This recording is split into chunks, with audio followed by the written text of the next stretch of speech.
Lunes 2026, 10 de la mañana. Estados Unidos activa un bloqueo naval contra Irán.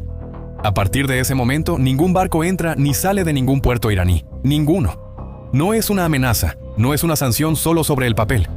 Son buques de guerra posicionados en la entrada del estrecho de Hormuz. 3 grupos de ataque de portaaviones, 21 buques de guerra, más de 100 aeronaves, 10.000 militares. Irán pasó semanas bloqueando ese mismo estrecho, impidiendo que todo el mundo pasara y cobrando un peaje de millones de dólares por barco. Ahora, Estados Unidos llega y hace lo mismo, solo que contra Irán. 2 bloqueos en el mismo lugar, uno contra el otro. Pero lo que parecía una simple lucha de poder, ya se ha convertido en algo mucho más grande. Porque en las primeras 24 horas del bloqueo estadounidense, algo sucedió que muestra exactamente quién tiene el control, quién se está quedando sin opciones. En las primeras horas después de que el bloqueo entró en vigor, un petrolero chino llamado Rich Story intentó poner a prueba los límites.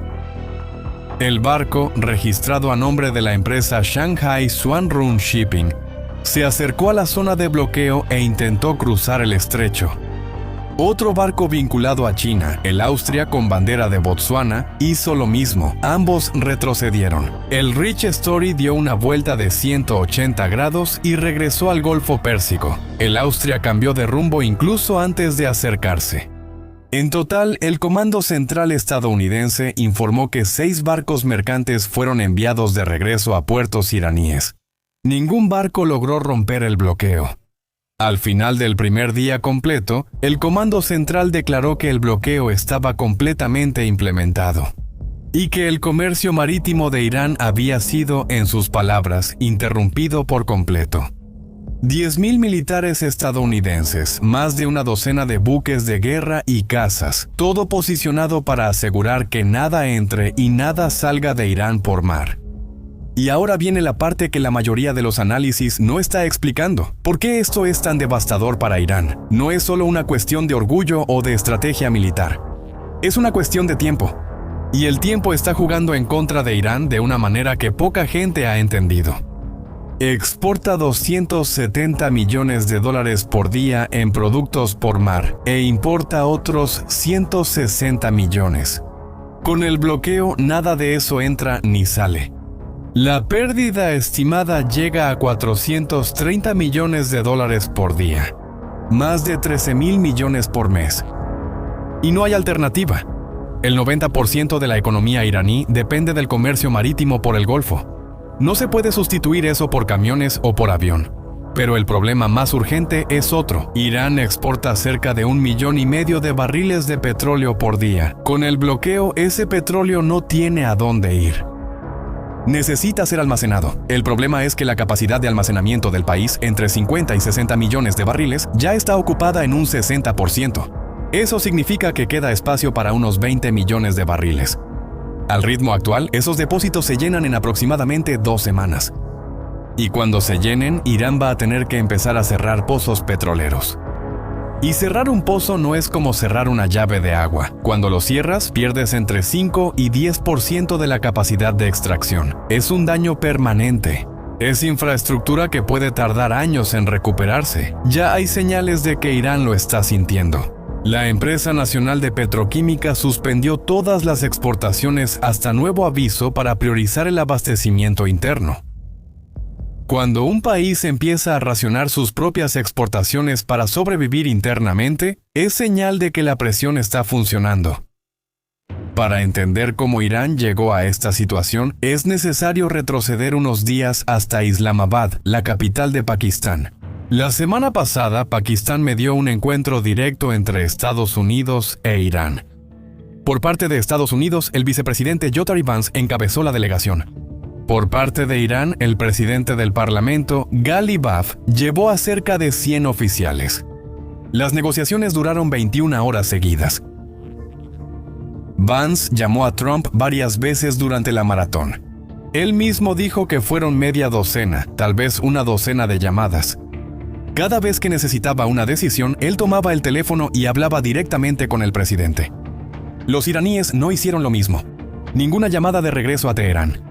Según los informes, por preocupaciones de seguridad, aparentemente temían que la comunicación fuera interceptada. Y eso reveló algo importante. Los 100 oficiales iraníes en esa sala no tenían autoridad para cerrar ningún acuerdo. Ninguna. Tenían que llevar la propuesta de vuelta y esperar la aprobación. Pero nadie sabe con certeza quién está tomando las decisiones en Irán desde que el líder supremo fue asesinado en los ataques de febrero. Por un lado, un vicepresidente con línea directa con el presidente más poderoso del mundo. Por otro lado, una delegación de 100 personas que no podía decidir nada. Esa asimetría en la mesa de negociación dice más sobre el estado de Irán que cualquier dato económico. Los Estados Unidos pusieron sobre la mesa 6 exigencias. Fin del enriquecimiento de uranio, desmantelamiento de las instalaciones nucleares, devolución del material enriquecido, reapertura total del estrecho sin peaje, paz regional con los aliados, y fin del financiamiento de grupos como Hezbollah y los hutíes. Irán vio todo esto y no lo aceptó. Creía que el control del estrecho de Hormuz le daba margen para pedir más. Pensaba que estaba en una posición de fuerza. Al día siguiente, Trump anunció el bloqueo naval. Y aquí entra un detalle que ya tratamos en el video anterior, pero que vale la pena repetir rápidamente, porque cambia todo. Irán no puede reabrir el estrecho de Hormuz aunque quiera. Las minas que se esparcieron en el estrecho fueron colocadas sin mapeo, sin registro. Irán les perdió el rastro a buena parte de ellas. El arma que debería dar poder de negociación se convirtió en una trampa de la que el propio Irán no puede salir, con el estrecho minado y el bloqueo estadounidense en vigor. Irán está atrapado por ambos lados. No puede abrir el estrecho para negociar de buena fe. Y no puede exportar nada por el bloqueo. Es un cerco doble. Y el reloj no se detiene. El alto al fuego termina la próxima semana. Pero hay un actor en esta historia que está en silencio. Y que puede decidirlo todo, porque si ese actor decide actuar, la guerra podría terminar en días. Y si no actúa, podría prolongarse por meses. China. Más del 80% del petróleo que Irán exporta por mar va a China. Según datos de rastreo marítimo, el 14 de abril había 157 millones de barriles de petróleo iraní en alta mar, y el 97% de ellos tenía como destino China. Y aquí aparece un detalle que poca gente conoce. Los registros oficiales de la aduana china muestran 0 importaciones desde Irán desde 2022. 0. Pero las importaciones chinas de petróleo desde Malasia llegaron a 1.3 millones de barriles por día en 2025. Más del doble de toda la producción de Malasia. O sea, China ha estado comprando petróleo iraní durante años, solo que haciéndolo pasar por petróleo malasio. Barcos con banderas falsas, transpondedores adulterados y transferencias de carga en alta mar. Toda una flota sombra creada para evadir sanciones. Y fue exactamente un barco de esa flota sombra, el Rich Starry, el que intentó poner a prueba el bloqueo estadounidense y retrocedió. China está probando los límites, pero no está dispuesta a enfrentarse directamente a 21 buques de guerra estadounidenses. Pekín calificó el bloqueo como un acto peligroso e irresponsable, pero en la práctica no hizo nada para confrontar directamente a Estados Unidos. La verdad es que China está atrapada en una posición difícil. Es el mayor socio comercial de Irán, pero necesita desesperadamente que el estrecho se reabra. También depende de Hormuz para recibir petróleo de Arabia Saudita, Irak y los Emiratos.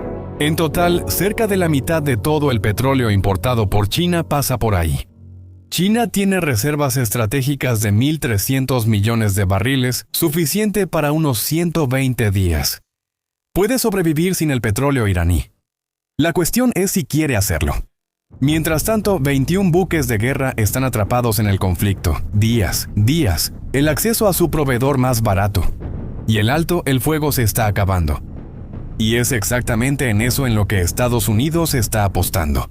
La apuesta es que China va a usar su influencia como el único comprador relevante de Irán para presionar a Teherán a aceptar un acuerdo. Irán puede ignorar las amenazas estadounidenses, pero cuando su único cliente llama y dice: acepta los términos antes de que expire el alto el fuego, se vuelve difícil decir que no. Ahora, hay una carta que Irán aún no ha jugado. Los hutíes, el grupo armado de Yemen respaldado por Irán, controla una posición estratégica en el estrecho de Bab al-Mandeb, la entrada al Mar Rojo. Si Hormuz es el cuello de botella de un lado de la península arábiga, Bab al-Mandeb es el cuello de botella del otro. Los hutíes ya han demostrado que pueden causar estragos. En la crisis anterior del Mar Rojo, atacaron 178 barcos, hundieron 4 y mataron a 9 marineros. Un oficial militar yemení declaró que cerrar Bab al-Mandeb para barcos estadounidenses e israelíes es una de las opciones. Y esa amenaza se volvió más real en las últimas horas. El comandante de la Guardia Revolucionaria declaró que si el bloqueo continúa, ninguna exportación o importación continuará en la zona del Golfo Pérsico, del Mar de Omán y del Mar Rojo. En otras palabras, si los estadounidenses asfixian a Irán, Irán promete asfixiar al mundo entero en represalia. Si eso sucede, el mundo tendría una crisis doble, ambos lados de la península arábiga bloqueados al mismo tiempo. Arabia Saudita, que desvió parte del petróleo hacia el Mar Rojo precisamente para evitar Hormuz, también perdería esa alternativa. Hasta ahora, los hutíes no han atacado barcos desde el inicio de esta guerra. La teoría más aceptada entre los analistas es que Irán está guardando esa carta para usarla en el momento adecuado como último recurso. Pero con cada día que pasa, el último recurso se acerca más. Entonces, ¿dónde estamos ahora? Según Bloomberg, Estados Unidos e Irán están considerando una extensión de 2 semanas del alto al fuego para ganar más tiempo para negociar. Trump dijo en una entrevista en Fox Business que la guerra está muy cerca de terminar y que Irán quiere llegar a un acuerdo desesperadamente. Del lado iraní, el tono es diferente. Un parlamentario iraní lo llamó un farol y dijo que Irán puede revelar cartas que aún no ha usado. Ghalibaf regresó a Teherán y le dijo directamente a Trump: "Si ustedes luchan, nosotros lucharemos". Otro miembro de la Comisión de Seguridad del Parlamento dijo que sería imposible aceptar siquiera una cláusula de las 15 exigencias estadounidenses. Mientras tanto, el Fondo Monetario Internacional recortó la previsión de crecimiento global a solo 3.1%. El mundo se dirige hacia un escenario adverso, con el petróleo a $100 por barril. Una coalición de más de 40 países, liderada por el Reino Unido, ya se está formando para reabrir el estrecho de Hormuz. Francia anunció planes para una misión multinacional, y Trump y Xi Jinping deben reunirse en Pekín el próximo mes, lo que pone una enorme presión sobre China para obtener algún resultado antes de eso. Todas las piezas se están moviendo al mismo tiempo. La paradoja de toda esta historia es la siguiente: Irán quiso usar el estrecho de Hormuz como su arma más poderosa. Cerró el estrecho, cobró peaje, pensó que tenía el control, pero al hacer eso creó una situación en la que ahora todo el mundo tiene un motivo para quitarle ese control de forma permanente. Los depósitos de petróleo se están llenando. Los pozos pueden empezar a cerrarse en cualquier momento. La flota fantasma china está retrocediendo. La Guardia Revolucionaria está amenazando con escalar hacia el Mar Rojo. Y el fuego está pendiendo de un hilo. Tal vez esa sea la lección más antigua de la geopolítica. Cuando apuestas todo a una sola carta, más vale asegurarte de que nadie pueda voltear la mesa. Ahora quiero saber qué opinas. En tu opinión, ¿Irán va a ceder y aceptar un acuerdo? ¿O va a redoblar la apuesta? Déjalo en los comentarios, quiero saber qué piensan. Y si este video te ayudó a entender lo que está pasando, compártelo con alguien que también necesita saberlo. Y si aún no estás suscrito al canal, suscríbete y activa la campanita para no perderte las actualizaciones, porque esta situación cambia rápido y vamos a seguirla de cerca. Gracias por ver, nos vemos en el próximo.